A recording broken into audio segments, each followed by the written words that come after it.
यतीम की दुआ। नदीम एक यतीम बच्चा था जिसके माँ बाप बचपन में ही एक हादसे में इंतकाल कर गए।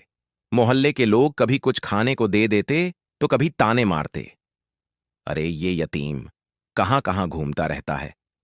लेकिन नदीम के चेहरे पर हमेशा एक ही मुस्कान होती और एक ही दुआ, या अल्लाह मुझे किसी का मोहताज ना बना, बस मुझे खुद पर यकीन रखना सिखा दे। एक दिन जोर की बारिश हो रही थी। नदीम एक मस्जिद के बाहर भीगा हुआ कांपता बैठा था। एक बुजुर्ग मौलाना ने उसे अंदर बुलाया। उन्होंने पूछा, बेटा घर क्यों नहीं जाते?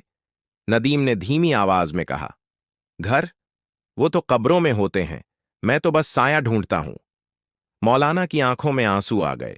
उन्होंने नदीम को मदरसे में रख लिया, उसे तालीम दी, कुरान सिखाया, अदब सिखाया और सबसे ज्यादा खुददारी सिखाई। कई साल गुजर गए। नदीम अब एक हाफिज एक कुरान और शरीफ नौजवान बन चुका था। वही लोग जो कभी उसे ताने देते थे अब अपने बच्चों को उसके मदरसे में दाखिल करवाते थे। लेकिन नदीम के दिल में अब भी एक ख्वाब था, अपना घर। एक दिन एक अजनबी बुजुर्ग मदरसे आए। कहने लगे, मैं कई शहरों से गुजर कर आया हूं। एक ख्वाब में देखा कि मुझे किसी हाफिज के हाथ में चाबी देनी है जो यतीम हो मगर दिलवाला हो। उन्होंने एक पुरानी सी चाबी नदीम के हाथ में दी और कहा, ये तुम्हारा अपना घर है। अल्लाह ने तुम्हें चुन लिया है क्योंकि तुमने कभी शिकायत नहीं की, सिर्फ सब्र किया।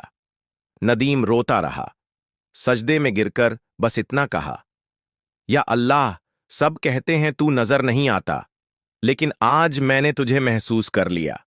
सबको यतीमी कोई कमी नहीं, ये अल्लाह का इंतखाब हो सकता है।